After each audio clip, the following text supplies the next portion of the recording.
Hi, grandkids.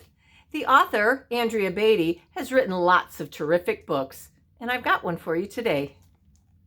Ada Twist, Scientist. Illustrated by David Roberts.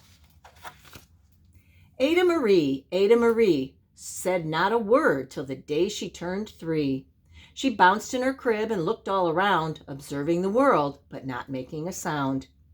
She learned how to climb and make her big break, with a trail of chaos left in her wake.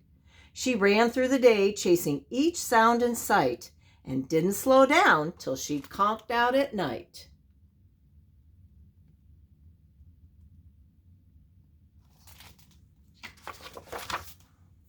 Her parents were frazzled, but tried not to freak, as Ada grew bigger and still did not speak. Clearly, young Ada, with lots in her head, would have something to say when it ought to be said.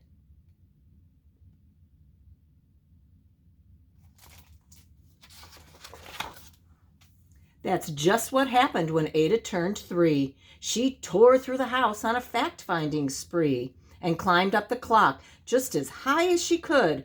Her parents yelled, "Stop!" as all good parents would. Ada's chin quivered, but she did not cry. She took a deep breath and she simply asked, "Why?"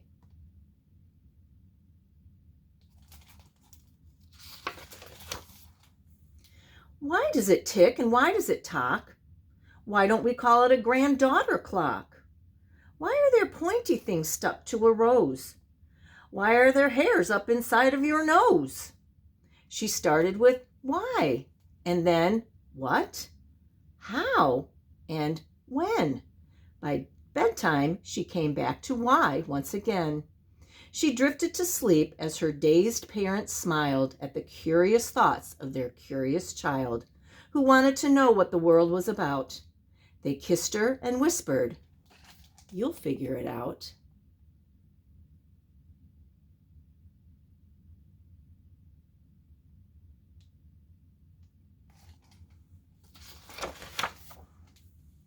Her parents kept up with their high-flying kid, whose questions and chaos both grew as she did.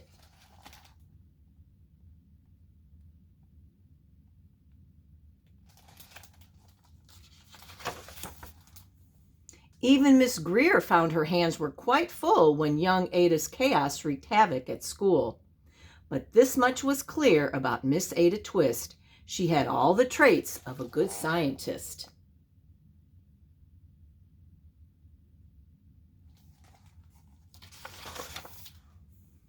Ada was busy that first day of spring, testing the sounds that made mockingbirds sing, when a horrible stench whacked her right in the nose, a pungent aroma that curled up her toes. "Zowie!" said Ada, which got her to thinking.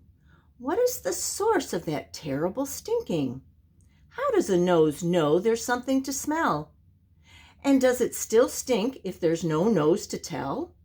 She rattled off questions and tapped on her chin. She'd start at the start where she ought to begin. A mystery, a riddle, a puzzle, a quest. This was the moment that Ada loved best.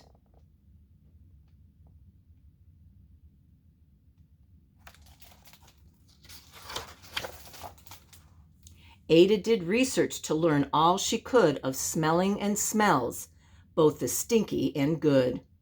One hypothesis Ada thought could be true: the terrible stink came from Dad's cabbage stew. She tested and tested, but soon Ada knew it was time to come up with hypothesis 2.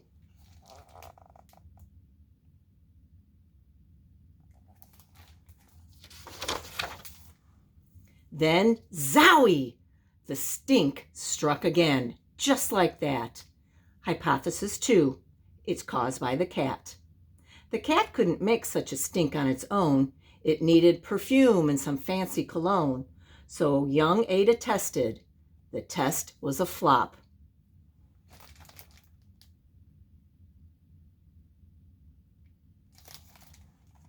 She started again, but her parents yelled, "Stop!"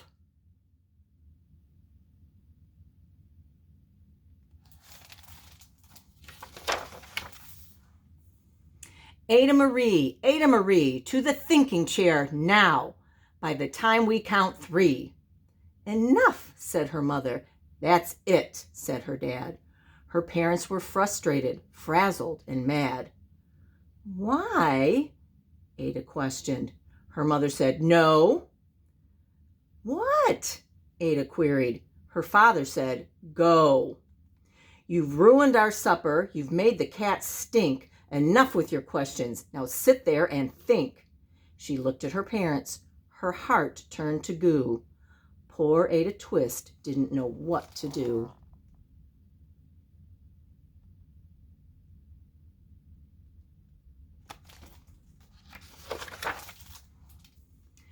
She sat there all alone by herself in the hall, and Ada, once more, could say nothing at all.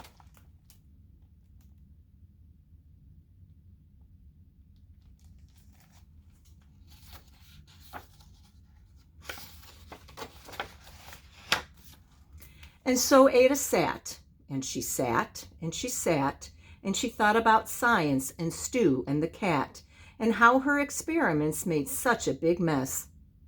Does it have to be so? Is that part of success? Are messes a problem? And while she was thinking, what was the source of that terrible stinking? Ada Marie did what scientists do. She asked a small question, and then she asked 2.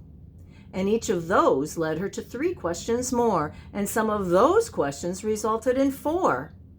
As Ada got thinking, she really dug in. She scribbled her questions and tapped on her chin.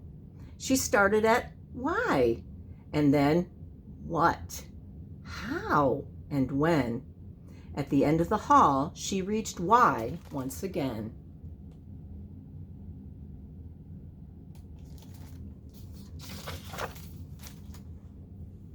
Her parents calmed down and they came back to talk. They looked at the hallway and just had to gawk. No patch of bare paint could be seen on the wall. The thinking chair now was the great thinking hall. They watched their young daughter and sighed as they did. What would they do with this curious kid who wanted to know what the world was about? They smiled and whispered, "We'll figure it out."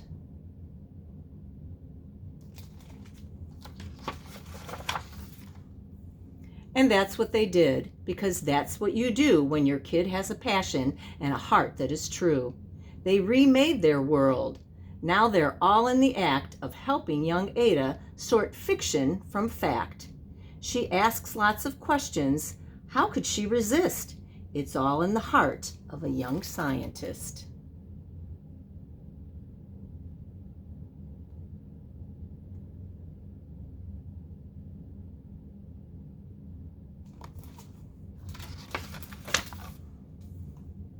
And as for that smell, what can Ada Twist do but learn all she can with her friends in grade 2? Will they discover the stink that curls toes? Well, that is the question. And someday, who knows?